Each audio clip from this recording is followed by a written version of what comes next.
ओम शांति। ओम शांति। आज 21 अप्रैल 2026 है। बाबा ने कहा, मीठे बच्चे, जी बाबा। ज्ञान सागर बाप आए हैं तुम बच्चों के सन्मुख ज्ञान डांस करने। ज्ञान सागर बाप आए हैं तुम बच्चों के सन्मुख ज्ञान डांस करने। तुम होशियार सर्विसेबल बनो तो ज्ञान की डांस भी अच्छी हो।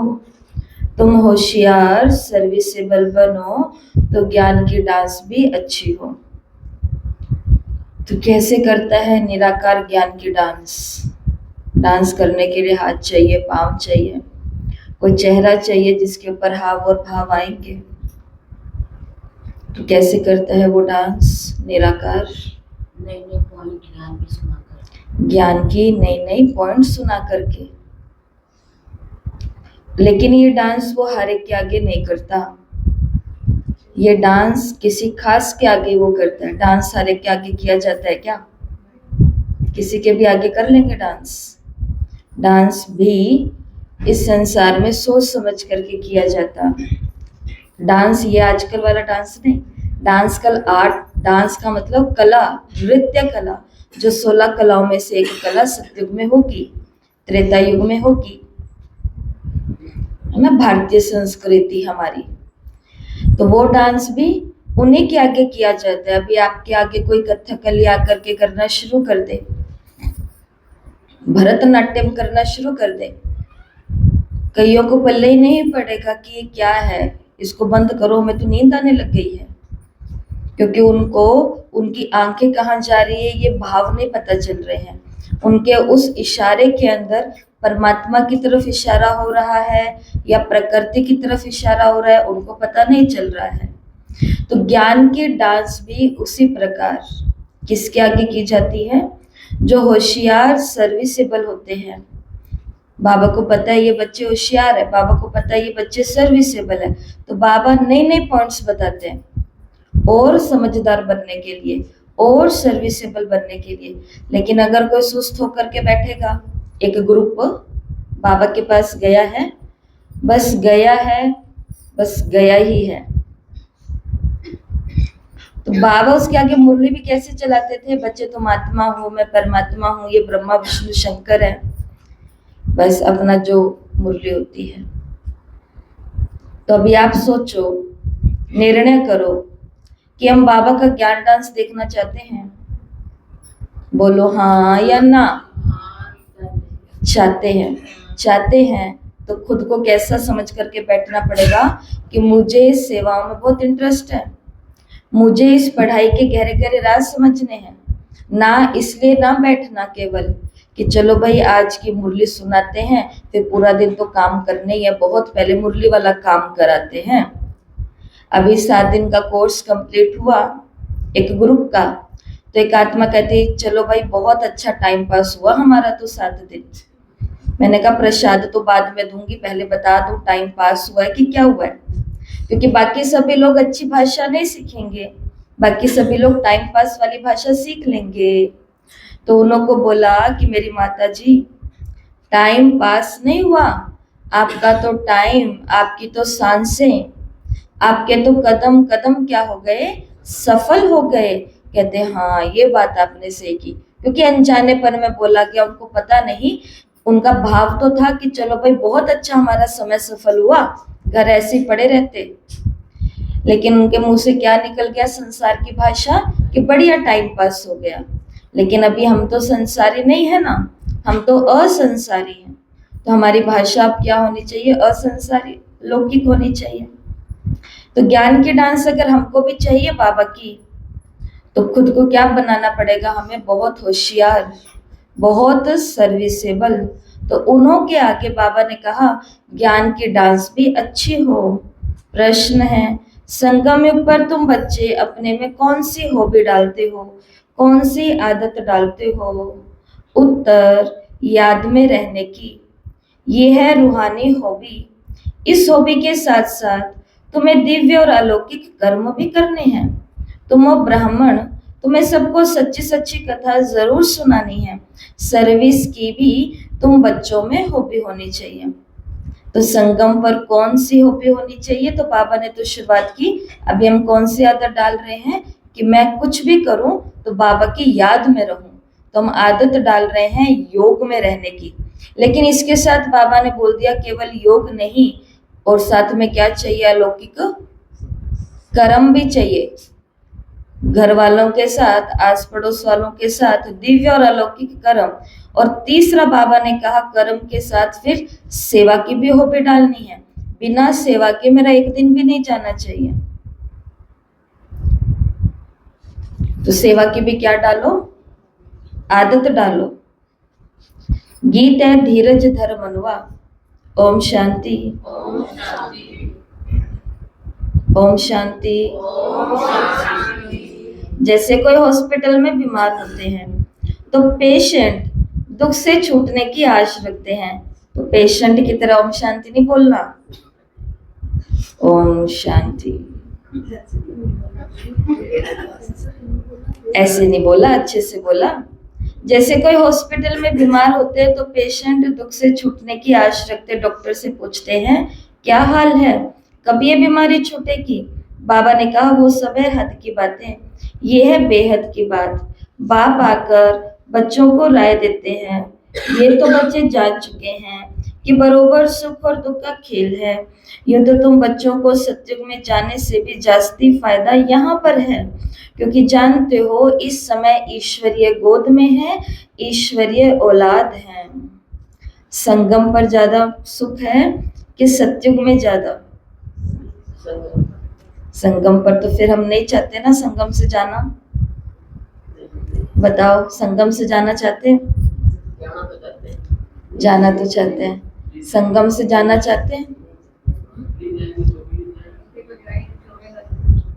चाहत क्या है? जाना चाहते हैं संगम से? नहीं जाना चाहते। संगम से चले गए तो आज के व्यक्तवाणी में बाबा ने कहा मैं भी तुम्हारी समृद्धियों में मर्ज हो जाऊंगा। सारे सुख मिलेंगे जिस सुखों के लिए आज हम तरस रहे हैं ना। और बाबा को, डॉक्टर को भी पूछ रहे हैं कि बाबा कब हम सुखी होंगे, कब हमारे ये दुख खत्म होंगे बाबा? तो वो संसार आएगा जहाँ 21 जन्म हमें पता भी नहीं होगा कि दो पर ऊ की मात्रा ख, दुख नाम की कोई चीज भी होती है। लेकिन बस वहां पर ये भी हमें पता नहीं होगा कि ईश्वर नाम की भी कोई चीज होती है। बाबा के बिना ही वहां सब कुछ होएगा। तो शिव बाबा ने कहा वैसे तो सत्युग में जाने से भी ज्यादा फायदा तुमको यहाँ है, क्योंकि तुम जानते हो ईश्वरीय गोद में ईश्वरीय औलाद है। इस समय हमारी बहुत ऊंच गुप्त महिमा है। मनुष्य मात्र बाप को शिव, ईश्वर, भगवान भी कहते हैं, परंतु जानते नहीं, बुलाते रहते हैं। ड्रामानुसार ही ऐसा हुआ है। ज्ञान और अज्ञान दिन और रात गाते भी आते, परंतु तमो प्रधान बुद्धि बन गए हैं तो अपने को तमो प्रधान समझते ही नहीं। किसकी तकदीर में पाप का वर्षा हो तब तो ये बातें बुद्धि में बैठ सके। बच्चे जानते हैं कि हम बिल्कुल घोर अंधियारे में थे। अब बाप आया है तो कितना सोचना मिला है। बाप जो नॉलेज समझाते हैं वो कोई वेद शास्त्र ग्रंथ आदि में नहीं है, वो भी बाप सिद्ध करके बताते हैं। तुम बच्चों को रचता और रचना के आदि मध्यांत की रोशनी देता हूँ, वो फिर प्राय लोप हो जाती है। मेरे बगैर फिर किसको ज्ञान मिल न सके, ये ज्ञान प्राय लोप हो जाता। समझ में आता कि कलयुग पास्ट हुआ, फिर 5000 वर्ष के बाद रिपीट होगा। ये है नई बात, ये तो शास्त्रों में नहीं है। बाबा ने सबसे पहले हमको कौन सी नई बात बताई? 5000 साल का चक्र जो रिपीट होता है, ये कोई भी शास्त्र में नहीं है। एक शब्द ऐसा है जो केवल भगवान ने यूज किया, उसके अलावा इस संसार में किसी ने भी यूज नहीं किया। और वो कौन सा शब्द है? फिर से। कि बच्चे फिर से हम मिलेंगे, जो तुम कर रहे हो वो फिर से तुम करोगे, जो तुम्हारे साथ हो रहा है फिर से 5000 साल के बाद तुम्हारे साथ होगा। तुम कलयुग से निकल गए हो, फिर से तुम 5000 साल के बाद कलयुग में ही होंगे। ये फिर से वाला शब्द ना कोई वेद में है, ना कोई शास्त्र में है, और ना किसी ग्रंथ में है। इसीलिए लोगों ने क्या भूल कर दी कि भाई एक ही तो मनुष्य की जीवन मिली है, खाओ पियो और मौज करो, क्योंकि फिर से पता ही नहीं कि खा पी करके मौज कर करके जो खाते खाली करेंगे, फिर से खा पी करके मौज कर करके वही हमको खाते खाली करने पड़ेंगे और भुगतने भी पड़ेंगे।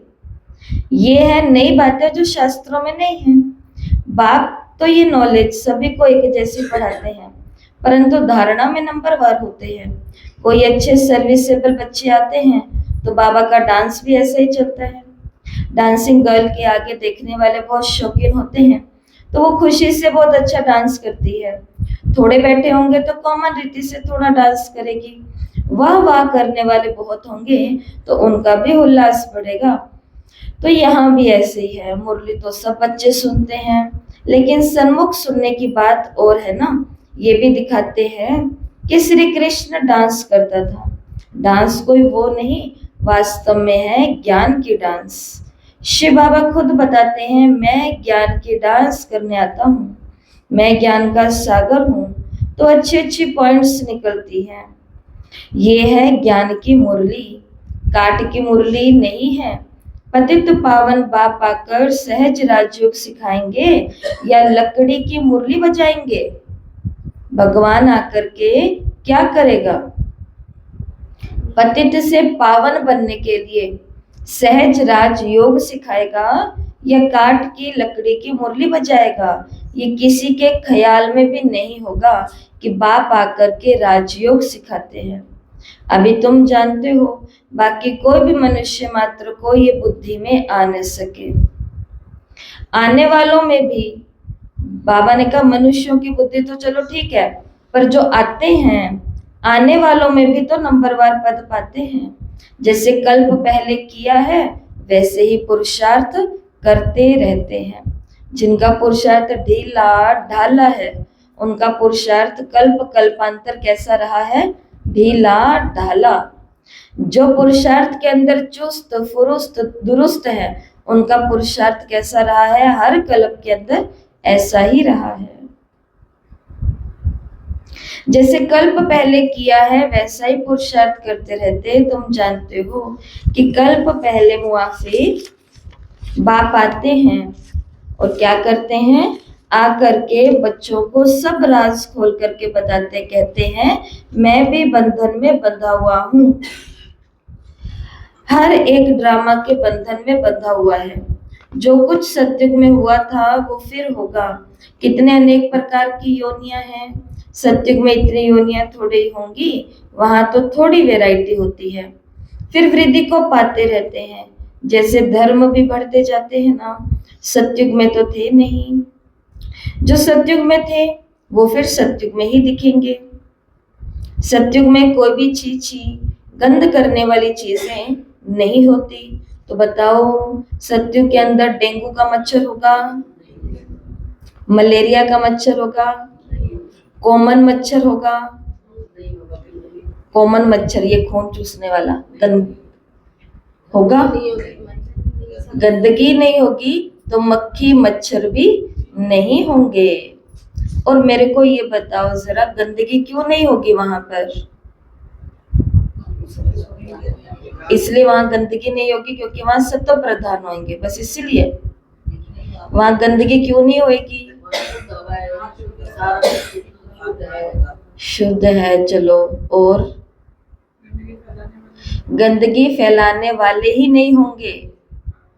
ये आपको आज एक नया घर बना करके आपके नाम कर दिया, ये लो आज से आपको इस घर में रहना है, नया घर। और उस घर में आप वैसे रहो जैसे आप पुराने घर में रहते थे। कोई नहाना नहीं, कोई कपड़े समेटने नहीं, कोई डस्टिंग करनी नहीं, कोई खाने के बर्तन मांजने नहीं, बस इकट्ठे करते जाओ, डिस्पोजल में खाते जाओ और इकट्ठे करते जाओ। सोचो ऐसा जीवन, उनके घर पे बीमारियां होंगी कि नहीं होंगी? ये होंगे जो बाबा ने कहे गंध करने वाले जीव होंगे। यहाँ पर भी देख लो, जहां पर थोड़ा सा कुछ रह जाता है वहां पर इकट्ठे हो जाते हैं एक दिन के अंदर अंदर। खैर ये तो पुरानी दुनिया है, इसके अंदर तो आ ही जाते हैं, लेकिन फिर भी खुद को कितना हार्ड वर्क करना पड़ता है, तब जाकर के ये जाते हैं। तो ये जो दुनिया गंदी बनी है, जिसके कारण गंदे गंदे जीव आ रहे हैं, इसके अंदर सबसे बड़ा हाथ किसका है? एक बड़े जीव का। एक ऐसा जीव धरती पर जिसके अंदर बुद्धि है, बाकी किसी भी जीव के अंदर दिमाग है, सब कुछ भावनाएं हैं, मन है, दिल है उनके पास भी, लेकिन ये बुद्धि नहीं है कि मेरा ये कर्म कल मेरे को क्या फल देगा, बस ये नहीं है उनके पास। ये किसके पास है? हमारे पास है। लेकिन फिर भी पार्कों में जाते हैं, बगीचों में जाते हैं, रेलवे स्टेशन, बस स्टैंड, कहीं पर भी जाते हैं, अपना वहां का तो कूड़ा साफ करने का हम सोच ही नहीं सकते, क्योंकि हम तो महाराजा महारानी हैं, हम क्यों किसी का कूड़ा साफ करेंगे। लेकिन अपना भी कोल्ड ड्रिंक का, चिप्स का, बिस्किट का, और भी बहुत सारी चीजें होती है, उनका कूड़ा वहां पर थैलियां गिर करके आ जाते हैं। बताओ, तो दुनिया में गंदे मच्छर नहीं, गंदे चीजें नहीं थी, क्योंकि गंद फैलाने वाले भी वहां नहीं थे। वो लोग हर चीज की केयर करते थे, ख्याल करते थे, और ऐसे थोड़ी ना किसी के ऊपर डिपेंड रहते थे कि वो आएंगे वही कर करके जाएंगे, ये घर वाली बैठी है यही करेगी, ये वो है वो ही करेगा। सबके हाथ हिलते थे, तब वो दुनिया सत्व प्रधान दुनिया कायम रही। तो बाबा ने कहा सत्युग में कोई भी चीची गंद करने वाली चीजें नहीं होंगी। उन देवी देवताओं को कहते हैं भगवान भगवती, और कोई खंड में कोई को भी गॉड गॉडेस नहीं कहते। वो देवताएं जरूर हेवन में राज्य करते थे, उनका देखो कितना गायन है। तुम बच्चों को भी धीरज आ गया है, तुम जानते हो हमारा मर्तबा कितना ऊंच है या कम है, हम इतने मार्क्स से पास होंगे। हर एक अपने को समझ सकते हैं ना कि फलाना अच्छी सर्विस कर रहा है, भले कोई किसी से ईर्ष्या करे, भले कोई किसी की लेग पुलिंग करे, टांग खिंचाई करे, भले कोई किसी की सेवा में 10-20 हजार कमियां निकाल ले, लेकिन फिर भी अंदर खाते दिल तो क्या जानता है कि ये सेवा बहुत अच्छी कर रहे हैं। हर एक अपने दिल से ये समझ तो सकते हैं ना कि फलाना अच्छी सर्विस कर रहा है। हाँ, चलते चलते तूफान भी आ जाते हैं। बाप तो कहते हैं कि बच्चों को कोई भी ग्रहचारी तूफान आदि ना आए, माया अच्छे अच्छे बच्चों को भी गिरा देती है। तो बाप धीरज देते रहते हैं, बाकी थोड़ा समय है, तुमको सर्विस भी करनी है, स्थापना हो गई तो फिर जाना ही है, इसमें 1 सेकंड भी आगे पीछे नहीं हो सकता। ये राज बच्चे ही समझ सकते हैं, हम ड्रामा के एक्टर्स हैं, इसमें हमारा मुख्य पार्ट है। भारत पर ही हार और जीत का खेल बना हुआ है। भारत ही पावन था, कितनी पीस और प्योरिटी थी, ये कल की ही बात है। कल हमने ये पार्ट बजाया था, 5000 वर्ष का सारा पार्ट नोधा हुआ है, हम चक्र लगा करके आए हैं, अब फिर बाबा से योग लगाते हैं, इससे ही खाद निकलती। बाप याद आएगा तो वर्षा भी जरूर याद आएगा, पहले पहले अल्फ को जानना है। बाप कहते हैं तुम मेरे को जानने से मेरे द्वारा सब कुछ जान जाएंगे।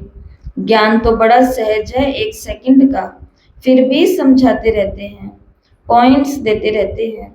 मुख्य पॉइंट है मन मना भाव, इसमें ही विघ्न पड़ते हैं। देह अभिमान आ जाने से फिर अनेक प्रकार के गुटके आ जाते हैं, फिर योग में रहने नहीं देते। देह अभिमान आता है तो कितना भी ज्ञान क्यों ना हो बुद्धि में, अनेक प्रकार के व्यर्थ चलने शुरू हो जाते हैं, और व्यर्थ चलने जैसे देह अभिमान के कारण शुरू होंगे तो फिर वो व्यर्थ योग लगने देगा हमारा? नहीं लगने देगा। जैसे भक्ति मार्ग में श्री कृष्ण की याद में बैठते तो बुद्धि कहाँ कहाँ भाग जाती है। भक्ति का अनुभव तो सबको है, इस जन्म की ही बात है। इस जन्म को जानने से कुछ ना कुछ पास्ट जन्म को भी समझ सकते हैं। तो बच्चों को हॉबी हो गई है बाप को याद करने की। जितना याद करते हो उतना खुशी बढ़ती है। तो अगर किसी को अपने हैप्पी हार्मोन्स बढ़ाने हैं, खुश रहना है जीवन में, खुशहाल जीवन जीना है। कल की मुरली में भी बाबा ने क्या कहा, मुरली के लास्ट में, खुश मिजाज रहो। नैनो और चेहरे से कैसे रहो, खुशी दिखनी चाहिए, खुशी दिखनी चाहिए। कहाँ है, सबके पास है। उसके लिए क्या करना है, बाबा को याद करना है। बाबा को याद सभी को अनुभव है ना, daily day to day life का अनुभव है सबको, दिन प्रतिदिन का, कि थोड़ी सी पिन जितनी संकल्प आता है, बात तो हुई नहीं है अभी तक। एक सुई के नोक जितना संकल्प आता है, अरे ये हो गया, इतने में सारी खुशी क्या हो जाती है, गायब हो जाती है। खुशी लाने में बाबा को 1 घंटा 4 पन्ने की मुरली सुनानी होती है, तब जाकर के लास्ट में उठते हैं ना, तो ये बोलते उठते हैं, आज तो बहुत आनंद आया मुरली के अंदर, वाह बाबा वाह, शुक्रिया बाबा शुक्रिया। लेकिन इसकी सारी मेहनत को हम पानी में गवा देते हैं। किनके कारण, एक छोटे से संकल्प के कारण। देहधारी तो बीच में आया ही नहीं है, अभी तो मन के भाव ही घूम रहे हैं, और वो गलत भी नहीं है। संकल्प अगर चल रहे हैं तो कोई कारण होगा। हमें भी बहुत संकल्प चलते हैं, कोई आते हैं कोई नहीं आते, हमें कहीं जाना है, जाते जाते प्रोग्राम कैंसिल हो जाते हैं, बताओ कितना कुछ। और कहीं पर एकदम से 2 प्रोग्राम बन जाते हैं, कुछ हो जाता है, तो यहाँ पर कुछ चलेगा तो सही ना।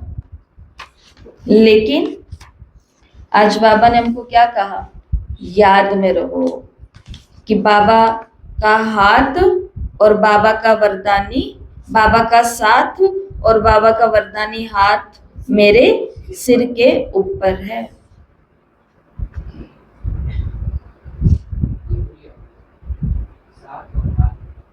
साथ भी उसी का ही है, कंपेनियन भी वो है। मैं अकेली नहीं भुगतूंगी, ये भी भुगतेगा मेरे साथ में मेरा बाबा। मेरे को कोई प्रॉब्लम आई तो बाबा आपको ही होगी वो प्रॉब्लम, मेरा योग फिर आपसे नहीं लगेगा, फिर प्रॉब्लम से लग जाएगा। आप ही मेरे पार्टनर हो, आधा आधा होगा जो भी होगा। और दूसरा क्या बताया, बाबा का हाथ सिर पर है, बस फिर उसका हाथ है। लोगों को कोई पकड़ लेते हैं, ट्रैफिक पुलिस वाले और ये और वो, कुछ भी हो जाता है ना, तो यूथ जो होता है ना, तो कभी कभी सुनने में आता है, उनको देखते हैं तो वो क्या बोलते हैं कि सर जानते नहीं हो क्या मेरे पापा को, मेरा बाप कौन है। फिर वो बताता है मेरा बाप कौन है, फिर वो निकल जाते हैं। कौन है हमारा बाप, कौन है, सिर्फ शिव बाबा, सर्वशक्तिवान, ज्ञान का सागर, विश्व रचयिता, जगत नियंता, बुद्धिमानों की बुद्धि, जो सामने वाले की बुद्धि ही पलट दे पूरी। वो क्या सोच करके आते हैं, आज के व्यक्त मुरली में देखना, बाबा कहेंगे क्रोध की आग बन करके आते हैं। लेकिन बाबा का बच्चा, बाबा की बच्ची अगर बाबा के हाथ के नीचे है, छत्र छाया में है, तो वो आत्मा भी क्या हो जाती है, शीतल हो जाती है। लेकिन अगर उसका हाथ और उसका साथ ही छूट गया, माया ने बुला दिया, हमने अलबेलापन कर दिया, डर गए, घबरा गए, तो फिर नुकसान तो होगा ना, आग तो जलाएगी फिर। तो बाबा ने आज बच्चों को बोला, बाबा ने आज हम सब बच्चों को बोला, हॉबी, आदत कौन सी, याद में रहने की। ये पहली आदत बनानी है। 3 आदतें बाबा बता रहे हैं, तीनों आदतें हमें होनी चाहिए। जो यहाँ समझदार और बुद्धिमान बाबा के होशियार बच्चे बैठे हैं, वो ध्यान से सुनना। बच्चों को हॉबी हो गई है बाबा को याद करने की, जितना याद करेंगे उतना खुशी बढ़ेगी। दूसरी हॉबी, साथ साथ में दिव्य अलौकिक कर्म भी करने हैं। अब ये लौकिक काम हमको छोड़ देने हैं। लौकिक काम कहाँ करने, अपने लौकिक फैमिली में करो, वहां पर भी अलौकिक ही करने। बाबा ने तुमको सिखाया है अपने लौकिक को भी क्या बना दो, अलौकिक बना दो। लौकिक कितना अलौकिक बन जाए कि सिर्फ हम एक औपचारिक रीति से एक दूसरे को पति पत्नी, माता पिता, बेटा बेटी ऐसा बोल करके चल रहे हैं, क्योंकि वो हमें ऐसा ही बोलना पड़ेगा औपचारिक रीति से। लेकिन अंदर में क्या पक्की होनी चाहिए बात? आत्मा आत्मा भाई भाई है, आत्मा आत्मा भाई भाई है। तो फिर हम कोई राजनीति की बातें, समाचार की बातें, कहाँ क्या गड़बड़ियां हो रही है, किसके घर में क्या हो रहा है, उनका क्या हुआ, उनका क्या हुआ, ये बातें हम लोग आपस में कर ही नहीं सकते हैं कि घर में रहने वाले, क्योंकि अब हम क्या बन चुके हैं, अलौकिक बन चुके हैं। तो लोक की बातों से हमें क्या करना है? हमें तो अब कौन सी बातें करनी है? सेवा में क्या चल रहा है, क्या सफल करने का इरादा है, आगे फिर कैसे बढ़ना है, ये फैमिली भी आपस में डिस्कस कर रही है। यहाँ तक तो आना है। तो बाबा ने पहला बोला याद में रहने की आदत डालो। दूसरा बाबा ने कहा आदत डालो कि हमारे जो भी कर्म हो रहे हैं वो दिव्य देवताओं की तरह और अलौकिक हो। तुम हो ब्राह्मण, तुम सत्यनारायण की कथा, अमर कथा सुनाते हो। मूल बात एक है जिससे सब कुछ आ जाता है। याद से भी कर्म विनाश होते हैं। ये एक ही हॉबी रूहानी है। बाप समझाते कि नॉलेज तो बड़ी सहज है। कन्याओं का नाम भी गाया हुआ है, अदर कुमारी, कुमारी कन्या। कुमारी का नाम सबसे ज्यादा बाला है, क्योंकि उसको कोई बंधन नहीं है। वो पति तो विकारी बना देता है। ये बाप तो स्वर्ग में ले जाने के लिए श्रृंगारते हैं, स्वीट सागर में ले जाते हैं। कहाँ ले जाते हैं? क्षीर सागर जिसको बोला गया है, स्वीट सागर में ले जाते हैं। बाप कहते हैं इस पुरानी दुनिया को पुराने देह सहित बिल्कुल भूल जाओ। आत्मा कहती है हमने तो 84 जन्म पूरे किए, अब फिर हम बाप से पूरा वर्षा लेंगे, हिम्मत रखते हैं। फिर भी माया से लड़ाई तो है। लो जी, कुमारी कन्या बन गई, बाबा की आ गई। स्वर्ग में जाने के लिए उसका ये पति उसका रोज श्रृंगार कर रहा है। लेकिन इसका मतलब ये तो नहीं है कि माया नहीं आएगी। माया से युद्ध तो रहेगी ही रहेगी। गीता के अंदर कहा कि अर्जुन तुम्हें युद्ध लड़ना पड़ेगा। अब तुम इसमें विजयी होते हो या पराजित होते हो, तुम्हारी विजय होती है या तुम्हारी पराजय होती है, उसका कोई मैटर नहीं है। अगर तुम्हारी विजय होगी तो तुम ये प्रारब्ध पाओगे, अगर तुम्हारी पराजय होगी तो तुम ये प्राप्ति करोगे, ये तुम्हें मिलेगा। तो तुम्हारी विजय हो रही है या तुम्हारी पराजय हार हो रही है अर्जुन, इसका कोई लेना देना नहीं है। तो अर्जुन आगे पूछता है कि फिर मेरे को युद्ध करना किस लिए है, कि जब मुझे ना जीत से मतलब है, मुझे ना हार से मतलब है। तो गीता का ज्ञान क्या कहता है? भगवान कहते हैं अर्जुन तुम्हें युद्ध इसलिए करना है क्योंकि ये तुम्हारा कर्तव्य है, क्योंकि तुम धर्म के पक्ष में खड़े हो, इसलिए तुम्हारा कर्तव्य है, तो तुम्हें युद्ध करना पड़ेगा। मैं तो बाबा की बन गई, अब मैं बच्चों का क्यों करूं? करना पड़ेगा क्योंकि आपने रचे हैं। लेकिन किसकी याद में? अपना समझ के करेंगे। बाबा ने कल ही बोला है माताओं को और अदर कुमारों को अव्यक्त मुरली के अंदर कि मेरा बेटा और मेरा पोता समझ करके किया तो फंसेंगे। लास्ट पेपर के अंदर पोते और बेटे में ही सांस से टक्कर के रह जाएगी, रह जाती है ना। जिसके नाम पर इस देश का नाम भारत पड़ा, ऐसे 3 विद्वान होकर के गए, उसमें से एक राजा भरत भी तो थे। कौन से? जो सब कुछ छोड़ करके आ गए, सब कुछ छोड़ करके आ गए। लेकिन जैसे जंगल में आए तो उनके सामने, सुना हुआ है ना, गर्भवती हिरणी थी, उसने शरीर त्यागा तो बच्चा हुआ। उस बच्चे को अपने साथ कुटिया में रखते थे जंगल के अंदर, उसको चारा खिलाते थे, उसको साथ में सुलाते थे, उसको नहलाते थे, उसको एक बच्चे की तरह पालना दी। राजा भरत थे ना वो।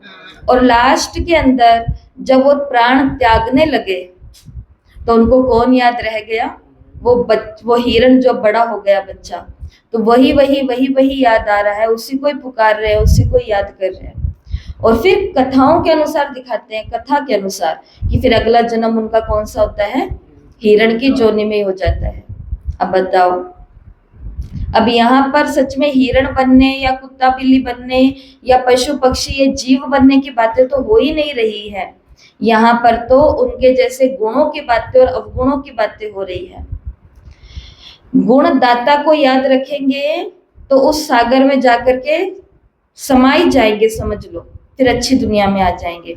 लेकिन अवगुणों से भरे हुए संसार के लोगों को याद रखेंगे, भले ही मेरे हैं लेकिन है तो विकारी ना, है तो अवगुण वाले ना, उनको किसका बनाते रहना है, बाबा का बनाते रहना है। तो अर्जुन तुम्हें क्या करना है, तुम्हारा कर्तव्य करना है। मैं तो ब्रह्मा कुमारी बन गई, मैं तो योगी और तपस्वी जीवन में आ गया, मुझे क्या करना है इन पैसों से, क्या करना है इन सेवाओं से, क्या करना है इन गाड़ी स्कूटी मोबाइलों से, क्या करना, आराम से माउंट आबू में जाऊं और जाकर के बाबा की कुटिया में, बाबा के कमरे में जाकर के तपस्या करूं, क्योंकि मैं तो ब्रह्मा कुमारी बन गई। लेकिन अर्जुन, तुम ब्रह्मा कुमारी बने हो तो तुम्हारा कर्तव्य है, वो कर्तव्य भी पहले पूरा करो। और मेरा कर्तव्य क्या है, मरने से पहले पहले, शरीर छूटने से पहले पहले सबको बाबा का परिचय देना, उसके साथ में योग करना है, उसके साथ में साधना करनी है, उसके साथ में अपनी सारी पढ़ाई किताबों की जो शुरू करनी है, बकाया पड़ी है, वो सारी की सारी इस कर्तव्य के साथ करनी है। बहुत सारे लोग इस ज्ञान में आके क्यों कंफ्यूज हो जाते हैं कि मैं गृहस्थी को संभालूं या इस सेंटर को संभालूं, उधर के खर्चे नहीं उठ रहे हैं, ये इधर से और बोल देते हैं, उधर के काम धंधे नहीं हो रहे हैं, इधर से ये और सेवाएं बोल देते हैं। ऐसी आत्मा बहुत बेचारी आत्मा होती है, ऐसी आत्मा बहुत नादान आत्मा होती है, ऐसी आत्मा बहुत कमजोर आत्मा होती है। उन्होंने योग लगाना कैसे सीख तो लिया, लेकिन योग में वो रहते नहीं हैं। अगर योग में रहते तो उनको अपना कर्तव्य याद रहता कि मेरा ब्राह्मण बनने का कर्तव्य क्या है, और मेरा माँ, पत्नी, दादी, नानी, बुआ, चाची बनने का कर्तव्य क्या है, वो सबको संभाल लेती और संभाल लेता। तो अर्जुन को क्या करना है, कर्तव्य करना है, अपना युद्ध करना है। माया की लड़ाई, बाबा ने कहा कन्या बन गई है, भले ही हिम्मत रखी है, लेकिन फिर भी माया से लड़ाई तो लड़नी ही है।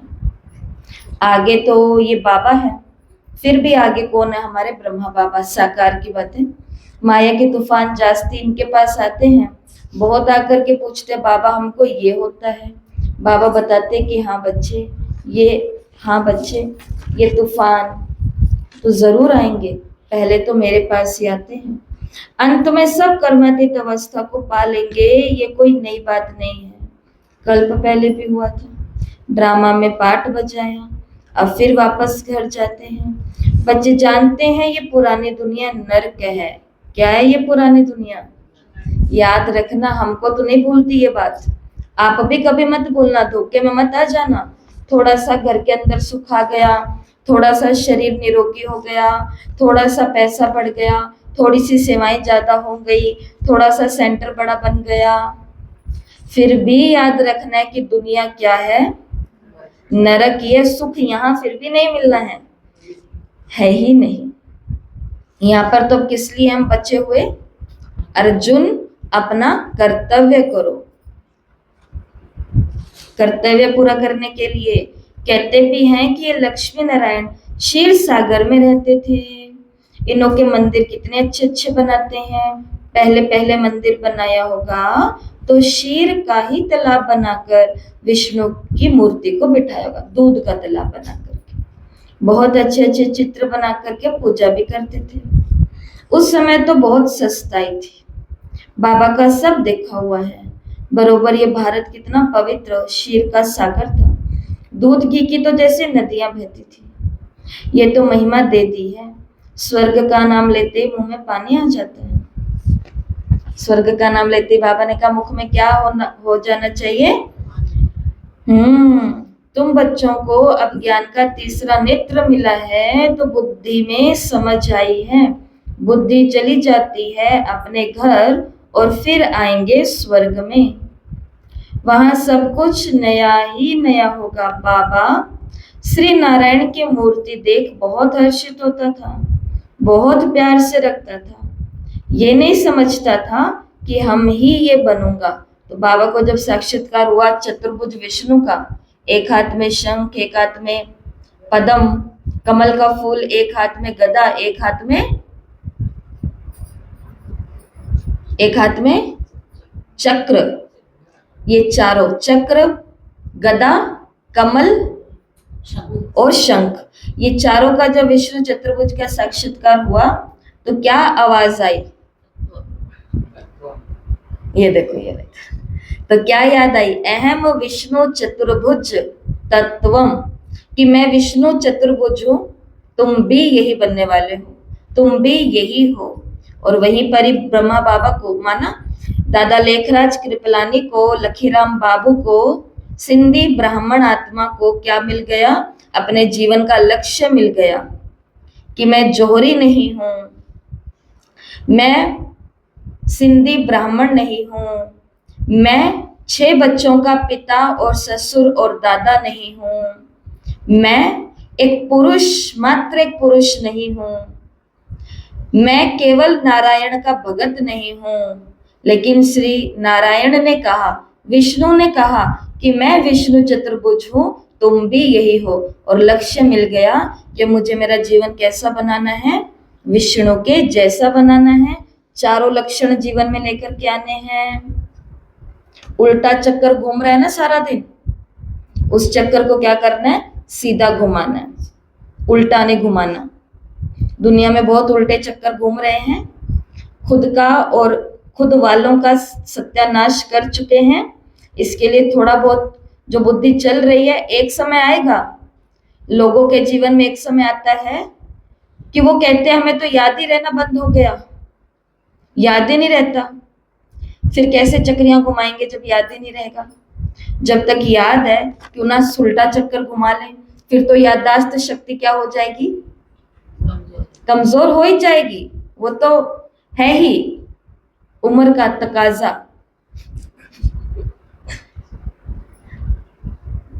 और जब तक अपने हाथों से, अपने कर्मों से प्योरिटी को धारण कर सकते हैं, अच्छे से अच्छा, अन्न की है या व्यवहार की है या धन की पवित्रता है या मन की पवित्रता है, जो कुछ भी आपको विवेक मिला है, समझते हो आप सारी बातें। कमल का फूल, इस मुंह से अभी बोला जा रहा है, बोल लो अच्छे अच्छे, बोल, महावाक्य है। एक समय ऐसा आएगा कि एक तो ये हमारे दांत ही नहीं होंगे, बोलने में भी अच्छा नहीं लगेगा, सामने वाले को समझ नहीं आएगा। दूसरी बात, इतनी ताकत नहीं होगी बोलने के लिए। ताकत चाहिए, अभी हम बोलते हैं ना, सुनने में ताकत नहीं है, बोलने में सारी नसें चल रही है। यहाँ पर बैठ करके 2 घंटा सुनने वालों से नहीं सुना जाता कि भाई एक ही बारी हमसे बैठा जाता है। बोलने वाला 2 घंटा यहाँ से और यहाँ से लगातार चालू है। लेकिन जब तक ये सिस्टम चल रहा है तब तक चला लो अच्छे से, अच्छा 2 क्यों 3 क्या 4 घंटे भी बुलवा लो। लेकिन एक समय आएगा कुछ नहीं काम के रहेंगे, ताकत ही नहीं होगी, बोला ही नहीं जाएगा। उससे पहले शंख बजाने उतने बजा लो, गाली गलोच तू तड़ाके तेरे मेरे झरमुई झगमुई छोड़ दो, बाद के लिए बुढ़े होंगे तो करेंगे। तब तक आदत कौन सी पड़ जाएगी? शंख बजाने की आदत पड़ जाएगी। तो बाबा को तो उसी समय लक्ष्य मिल गया था, और हम सभी को भी कब लक्ष्य मिल गया था? जब ज्ञान मिला था। तभी दीदियों ने बता दिया था, निमित्त आत्माओं ने बता दिया था कि संस्था आपको क्या बनाएगी? मनुष्य से देवता बनाएगी, देवता बनाएगी। बाबा ने कहा, बाबा श्री नारायण की मूर्ति देख करके बहुत खुश होता था, बहुत प्यार से रखता था। ये नहीं समझता था कि हम ही ये बनूंगा। ये ज्ञान तो अब बाबा से मिला है। तुमको ब्रह्मांड और सृष्टि चक्र के आदि मध्य अंत का ज्ञान है। जानते हो कि हम कैसे चक्कर लगाएंगे। बाबा हमको राजयोग सिखा रहे हैं। तुम बच्चों को बहुत खुशी होनी चाहिए। बाकी थोड़ा समय है, शरीर को कुछ ना कुछ तो होता रहता है। ये तुम्हारा अंतिम जन्म है। अब तुम्हारे सुख के दिन आते हैं ड्रामा प्लान अनुसार। देखते हो कि विनाश सामने खड़ा है, तुमको तीसरा नेत्र मिला है। मूल वतन, सूक्ष्म वतन, स्थूल वतन को अच्छी रीति से जानते हो। ये स्वदर्शन चक्र तुम्हारी बुद्धि में फिरता रहता है और खुशी भी होती है। इस समय हमको बेहद का बाप टीचर बन करके पढ़ा रहे हैं, परंतु नई बातें होने के कारण घड़ी घड़ी भूल जाते हैं। नहीं तो बाबा कहने से ही खुशी का पारा चढ़ जाना चाहिए। राम तीर्थ श्री कृष्ण का भगत था, तो श्री कृष्ण के दर्शन के लिए कितना करते थे। उसको साक्षात्कार हुआ और खुशी हुई, परंतु बाबा ने कहा उससे क्या हुआ, मिला तो कुछ नहीं। यहाँ तो तुम बच्चों को खुशी भी होती है, क्योंकि तुम जानते हो 21 जन्म के लिए हम इतना ऊंच पद पाते हैं। 3 हिस्सा तो तुम सुखी रहते हो, अगर आधा आधा हो तो भी फायदा नहीं। तुम 3 हिस्सा सुख देखते हो, तुम्हारे जैसा सुख और कोई दे न सके। तुम्हारे लिए तो अपार सुख है। महान सुख में तो दुख का पता नहीं चलता। संगम पर तुम दोनों को जान सकते हो कि अभी हम दुख से सुख में जा रहे हैं। मुख है दिन की तरफ और लात है रात की तरफ। इस दुनिया को लात मारनी है, अर्थात बुद्धि से भूलना है, दिल नहीं लगानी। यहाँ पर इस दुनिया को क्या करना है, भूलते जाना है। कहाँ से, बुद्धि से। आत्मा जानती है कि अब वापस घर जाना है। बहुत पाठ बजाया, ऐसे ऐसे अपने साथ बातें करनी होती है। अब जितना बाप को याद करेंगे उतना कट निकलेगी। तो पहले बाबा ने बताया जितना बाबा को याद करेंगे उतना खुशी मिलेगी। अभी बाबा ने कहा जितना बाबा को याद करेंगे उतना कट, माना विकर्म विनाश होंगे, खाद निकलेगी, विकार निकल जाएंगे। जितना बाप की सर्विस पर रहे, समान बनाएंगे, उतना ही बाप का शोक करेंगे। बुद्धि में है कि अब घर जाना है, तो घर को ही याद करना है। पुराना मकान गिरता रहता है, अब कहाँ नया मकान, कहाँ पुराना मकान, रात दिन का फर्क है। ये पुरानी दुनिया क्या है, कुछ नहीं है, और कहाँ नई दुनिया सामने दिख रही है।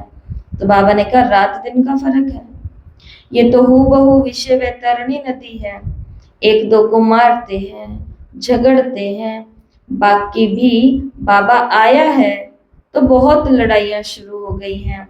अगर स्त्री विकार नहीं देती तो कितना तंग करते हैं, कितना माथा मारते हैं। कल्प पहले भी अत्याचार हुए थे, वो अभी की ही बात गाई हुई है। देखते हो कितना पुकारती है। वही ड्रामा का पार्ट अभी बज रहा है। ये बाप जाने और बच्चे जाने और न जाने कोई, आगे चल सबको समझाने का है। आगे चलकर सबको ये ड्रामा की गुह्यता धारणा समझानी है। गाते भी हैं पतित पावन सर्व का सदगति दाता बाप। तो बाबा ने आज एक वाक्य याद कराया, दृष्टांत याद कराया कि स्त्री के ऊपर कितना अत्याचार हुआ, लेकिन पुरुष ने अत्याचार किया और कोई उसको बचा नहीं पाया। वो कौन से दृष्टांत की बात बाबा कर रहे हैं, द्रौपदी का दृष्टांत। कितना सारा पुरुष समाज होते हुए भी, इतने सारे पति होते हुए भी, इतने सारे बुद्धिजीवी लोग होते हुए भी रक्षा नहीं कर सके। इससे ये नहीं पता चलता कि वो कहानी बहुत अच्छी थी, वो शिक्षा बहुत अच्छी थी, ये नहीं मायने रखता है। मायने ये रखता है कि उसका भाव क्या था। तो भाव ये था, यहाँ पर तुम कितने भी हाई फाई बन जाओ, कितने भी बुद्धिजीवी ज्ञान बुद्धि वाले इंटेलिजेंट लोग मिल जाओ, कल बाबा ने कहा पूरे आकाश के अंदर छान के देख लेते हैं, पूरी धरती के अंदर देख लेते हैं कितने प्रकार के जीव हैं, क्या है, कैसा है, कहाँ क्या है। इतने बुद्धिजीवी लोग, इतने सत्ता वाले लोग, इतनी धर्मपरायण लोग, यहाँ तक कि खुद उस सभा में जो खड़ा था, जिन्होंने आजीवन ब्रह्मचर्य की प्रतिज्ञा की थी, भीष्म पितामह, दादा का भी बड़ा भीष्म पितामह, इतनी बड़ी अथॉरिटी और प्योरिटी की इतनी बड़ी संकल्प जिन्होंने लिया हुआ था, वो भी अपने सामने एक स्त्री को देख रहे हैं, बचा नहीं पाए। इससे क्या पता चलता है? इससे पता चलता है इस दुनिया में अगर कोई स्त्री चलना चाहेगी ना वैराग्य के मार्ग पर, तो उसके लिए कोई भी कोई स्टेप नहीं ले पाएगा। उसकी पवित्रता की रक्षा सिर्फ कौन करेगा? एक बाबा, एक बाबा। क्योंकि बाबा के अलावा तो इन स्त्रियों को भी नहीं पता होता कि प्योरिटी की कोई रक्षा भी करनी होती है। बाबा के आने पर तो पता चला है हर आत्मा को, चाहे पुरुष के रूप में आत्मा है, चाहे स्त्री के रूप में आत्मा है।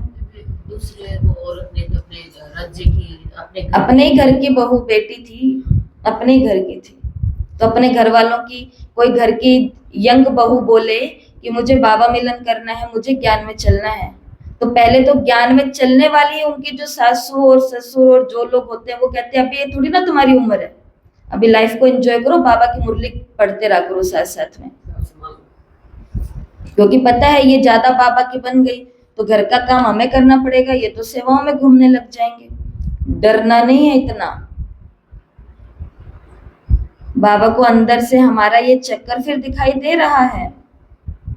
और ज्ञानी तो आत्मा को भविष्य दिखना चाहिए कि कल को हाहाकार आएगा, मौत का बाजार गर्म होगा, उस समय मैं इस आत्मा की रक्षा नहीं कर पाऊंगी।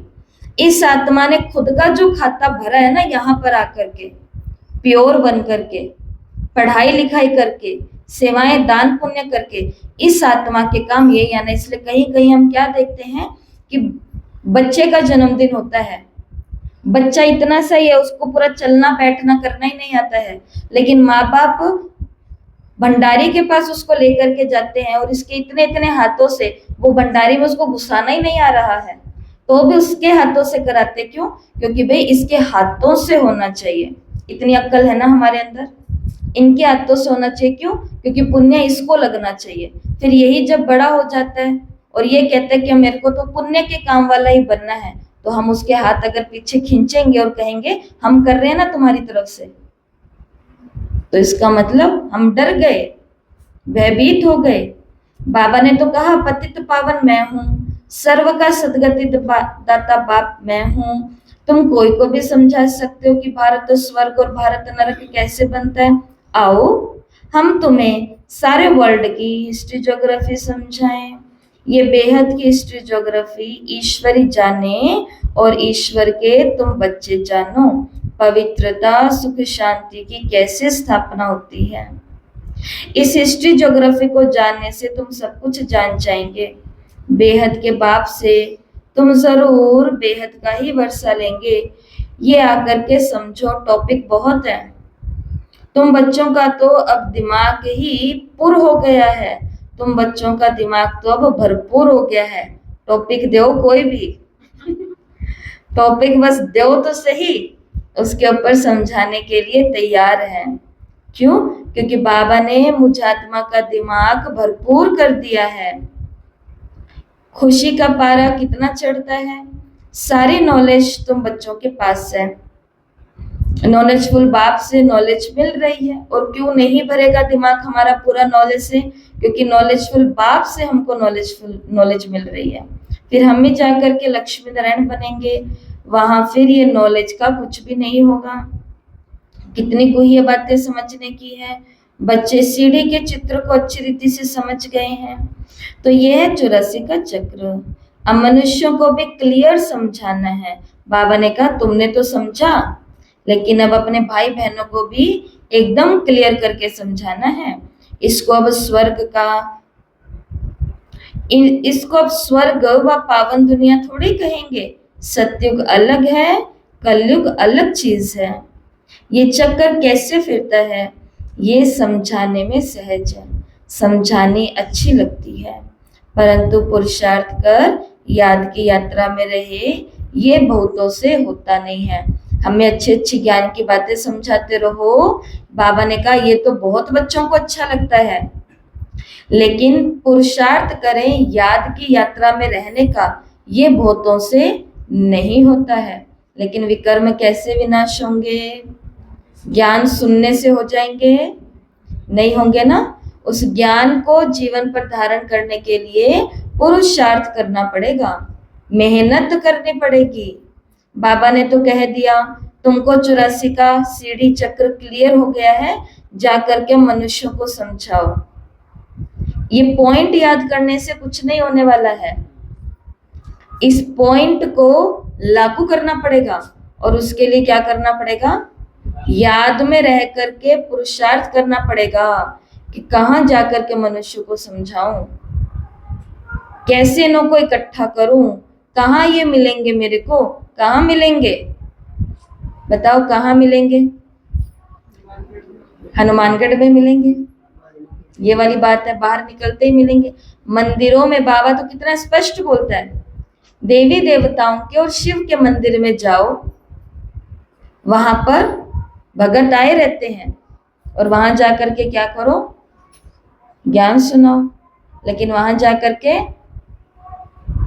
हम क्या करने लग जाएं? बाबा ने कहा पुरुषार्थ करना है, पुरुषार्थ करना है।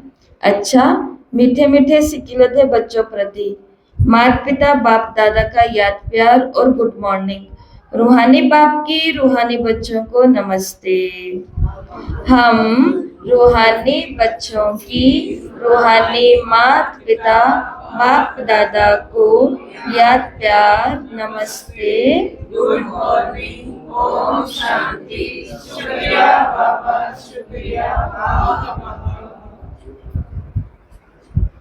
धारणा के लिए मुख्य सार। पहला, इस पुरानी दुनिया पुरानी देह को बुद्धि से भूल बाप और घर को याद करना है। मैं आपको कह रही हूं आज फिर से कि बाबा हमसे बहुत प्यार करते हैं, एक्स्ट्रा वाला करते हैं। बाबा ने मुरली की पहली पॉइंट दी, इस पुरानी देह और पुरानी दुनिया को बुद्धि से भूल बाप और घर को याद करना है। ये काम आसान है? आप बताओ, पुरानी देह और पुरानी दुनिया को कैसे भूलोगे? मेहनत करके। अब वो कौन सी मेहनत है? जो इन्होंने शब्द बोला ना, पुरुषार्थ, वो कौन सा पुरुषार्थ है? वो पुरुषार्थ आज की अव्यक्त वाणी के अंदर है। 4 प्रकार की आग लगेगी, उसमें से एक आग बाबा ने ये बताई है। हमें अपनी पुरानी दुनिया और पुराने देह के रिश्ते और पुरानी ये बॉडी इतनी ज्यादा याद आएगी, इतनी आग लगेगी कि उस आग के अंदर अच्छे अच्छे चले जाएंगे। अगर उस आग से बचना है तो कौन सा पुरुषार्थ करना? माना कि मुझे हर समय बाप और घर याद रहे, ये देह और ये पुरानी दुनिया ना याद रहे, तो उसके लिए आज की आप अव्यक्त मुरली पढ़ना। कौन सी तारीख की है? 21 फरवरी 1985, 1985। इस पुरानी देह और पुरानी दुनिया को बुद्धि से भूल बाप को और घर को याद करना है। सदा इसी खुशी में रहना है कि अभी हमारे सुख के दिन आए कि आए। धीरज रखने के लिए कहा है ना बाबा ने, घबराना नहीं है। दूसरा, नॉलेजफुल बाप से जो नॉलेज मिली है उसका सिमरण कर दिमाग को भरपूर रखना है। दिमाग ऐसे भरपूर नहीं होता, पूरा दिन उसके लिए पढ़ाई करनी पड़ती है थोड़ी और सिमरण करना पड़ता है कि बाबा ने आज क्या कहा। तो नॉलेजफुल बाप से जो नॉलेज मिली है उसका सिमरण कर दिमाग को भरपूर रखना है। देह अभिमान में आकर कभी भी किसी प्रकार का गुटका नहीं खाना। जो कहा उल्टे चक्कर नहीं घुमाने, नहीं चलाने, मतलब व्यर्थ में नहीं जाना। देह अभिमान में आकर कभी भी किसी प्रकार का गुटका नहीं खाना। वरदान, सदा एक रस स्थिति के तख्त पर विराजमान रहने वाले, सदा एक रस स्थिति के तख्त पर विराजमान रहने वाले बाप दादा के दिल तख्त नशीन भव। बाबा कहते सभी से श्रेष्ठ तख्त बाप दादा के दिल तख्त नशीन बनना है, लेकिन इस तख्त पर बैठने के लिए अचल अडोल एक रस स्थिति का तख्त चाहिए। अगर इस स्थिति के तख्त पर स्थित नहीं हो पाते तो बाप दादा के दिल रूपी तख्त पर भी स्थित नहीं हो सकते। जो आत्मा अचल अडोल और एक रस नहीं है वो आत्मा भगवान के दिल तख्त पर बैठ सकती है? नहीं बैठ सकती। आप देखो, जो देश का माननीय राष्ट्रपति बनते हैं, प्रेसिडेंट बनते हैं, हम में से कोई भी बन जाएगा? ऐसे नहीं बनते। पहले उनको छोटी छोटी कई सीटों पर बैठना पड़ता है। पहले वो कभी पार्षद बने होंगे, फिर कभी वो सांसद का हिस्सा बने होंगे, संसद का, फिर कभी वो कोई एमएलए बने होंगे, फिर कभी वो किसी एक स्थान के मुख्यमंत्री बने होंगे। फिर करते करते उनके जब कार्य देखे गए तो वो चुने गए देश का राष्ट्रपति बनने के लिए। जैसे द्रौपदी मुर्मू जी की कहानी आती है, वो ऐसे ही तो आती है। कैसे उन्होंने अपना पति छूटने के बाद अपनी जगह को ही स्कूल दे करके और वहां से पढ़ाना शुरू कर करके लोगों के लिए समाज का ये अच्छा काम किया, तो लोगों ने उन्हें वोट में खड़ा किया। फिर वो छोटे रूप से बनते बनते बनते बनते बनते और इधर का मुख्यमंत्री बनते हुए, और फिर बाद में देखो देश की आज सबसे ऊंची सीट पर बैठे राष्ट्रपति। बाबा ने कहा भगवान का दिल तख्त सबसे बड़ा आसन है। उस आसन पर बैठने के लिए पहले इस आसन पे तो बैठना पड़ेगा। वो कौन सा आसन है? अचल, अडोल और एक रस। तो उसके तख्त पर बैठ पाएंगे? इसके लिए अपने भ्रिकुटी तख्त पर अकाल मूर्त बन स्थित हो जाओ। इस तख्त से बार बार डगमग ना हो तो बाप दादा के दिल तख्त पर विराजमान हो सकेंगे। स्लोगन है, शुभ चिंतन द्वारा नेगेटिव को पॉजिटिव में परिवर्तन करो। शुभ चिंतन द्वारा नेगेटिव को पॉजिटिव में परिवर्तन करो।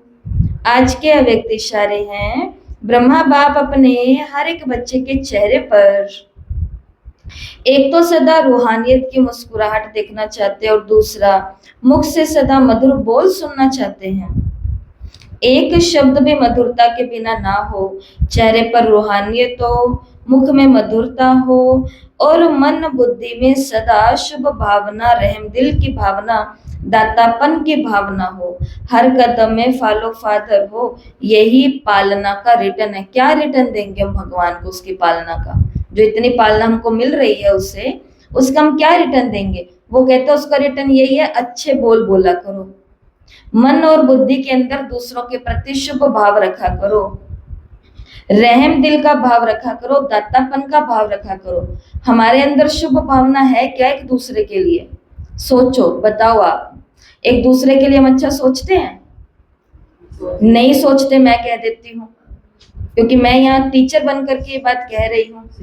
दूसरे के घर में कुछ हो जाता है, पहले मेरे को बताओ उनके घर के अंदर ये क्यों हुआ। ये शुभ भावना होती है अपने भाई बहनों के लिए। ये शुभ भावना होती है अपने भाई बहनों के लिए। बोलो, जवाब दिया करो। नहीं होती है ये। हमको क्या करना है, किसके अंदर क्या हुआ है महसूस करो, रहम दिल बनो, महसूस करो कि जो दुख उसके ऊपर आया वो मेरे ऊपर आ जाए तो, और आएंगे, छूटेगा कोई नहीं। जो दूसरे का देखता है उसके ऊपर तो आते ही आते। ये तो नियति बनी हुई है, ड्रामा बना हुआ है, इसमें कोई कुछ नहीं कर सकता। ड्रामा घूमने में कितनी तारीफ लगती है। गुजरात के अंदर भूकंप आया था, याद है ना सभी को? गुजरात के अंदर भूकंप आया था, करोड़पति रातों रात करोड़पति बन गए थे। कितनी की देरी लगती है बर्बाद होने में? 1 सेकंड। तो दूसरे की बर्बादी को हम देखें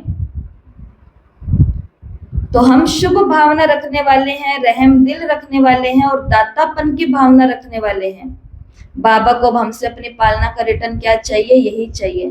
क्योंकि एक सेवा के अंदर पर कुछ होता है तो दूसरे सेवा के अंदर वालों को दातापन का भाव नहीं होता, रहम दिल का भाव नहीं होता, या शुभ भावना का भाव नहीं होता। बल्कि हमें बताओ ये किया किसने, ये हुआ कैसे, गलती किसकी थी?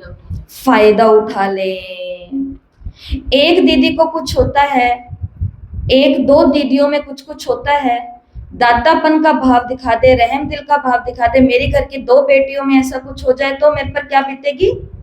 लेकिन नहीं, हमें तो ये बताओ कि आजकल इनका चल क्या रहा है। कोई गर्मा गर्म न्यूज नहीं आ रही है। याद रखो, भगवान की पालना ले लेकर के खुद के ऊपर बोझ चढ़ा रहे हैं, उसकी पालना का रिटर्न नहीं दे पा रहे हैं हम। संसार को तो सुखी बाद में हम बना लेंगे, पहले हम किसके लिए भला करते हैं। यहाँ ये सफेद कपड़े पहन करके जो लोग बैठे हैं, एक दूसरे पर क्या कर देना चाहिए हमें, बोलो रहम। छोड़ दो, नहीं जानना मुझे किसके घर क्या हो रहा है, नहीं जानना वो क्यों नहीं आ रहे हैं, नहीं जानना ये दीदी ऐसी क्यों है, नहीं जानना वो फलाना ऐसा क्यों है। उनके अपने कुछ हिसाब किताब है, इसलिए वो ऐसे। बाबा इनको अच्छा कर दो। दीदी से कभी बुरा लग जाता है कोई बात, तो दीदी को योग का दान दे दिया करो कि दीदी आप, बाबा आप बुद्धिवानों की बुद्धि हो, मेरी दीदी की भी बुद्धि सेट कर दो। लेकिन नहीं, हमें तो दीदी की चुगली कर लेंगे पर योग नहीं लगाएंगे इस आत्मा के लिए। दीदी भी एक आत्मा ही है कि भगवान है, आत्मा ही है। कभी दीदी की बुद्धि खराब हो जाए तो योग लगा लिया करो ना मिल करके। वैसे कोशिश होती नहीं है खराब, कोशिश यही है कि मेरी बुद्धि के द्वारा इन हाथों से, इस मुख से किसी का पतन नहीं होना चाहिए। होना तो भला ही चाहिए, भले वो हमसे भी नाराज हो जाए, नो प्रॉब्लम, चलेगा, कोई दिक्कत नहीं अपन को। लेकिन फिर भी पालना का रिटर्न देना है। 2-2 सेंटर को, मधुबन में क्या देख कर क्या पाते हो, आपके अड़ोस पड़ोस में क्या चलता है, ये माता के जीवन में क्या चलता है, अपन को इन बातों से सिर्फ भावना रखनी अच्छी अच्छी अच्छी, नहीं लेना ऐसा। तो आज का ये रही है मुरली। बाबा हमसे ये रिटर्न चाहते हैं पालना की। और आज का स्वमान सभी लिख लेंगे। मैं अचल अडोल एक रस,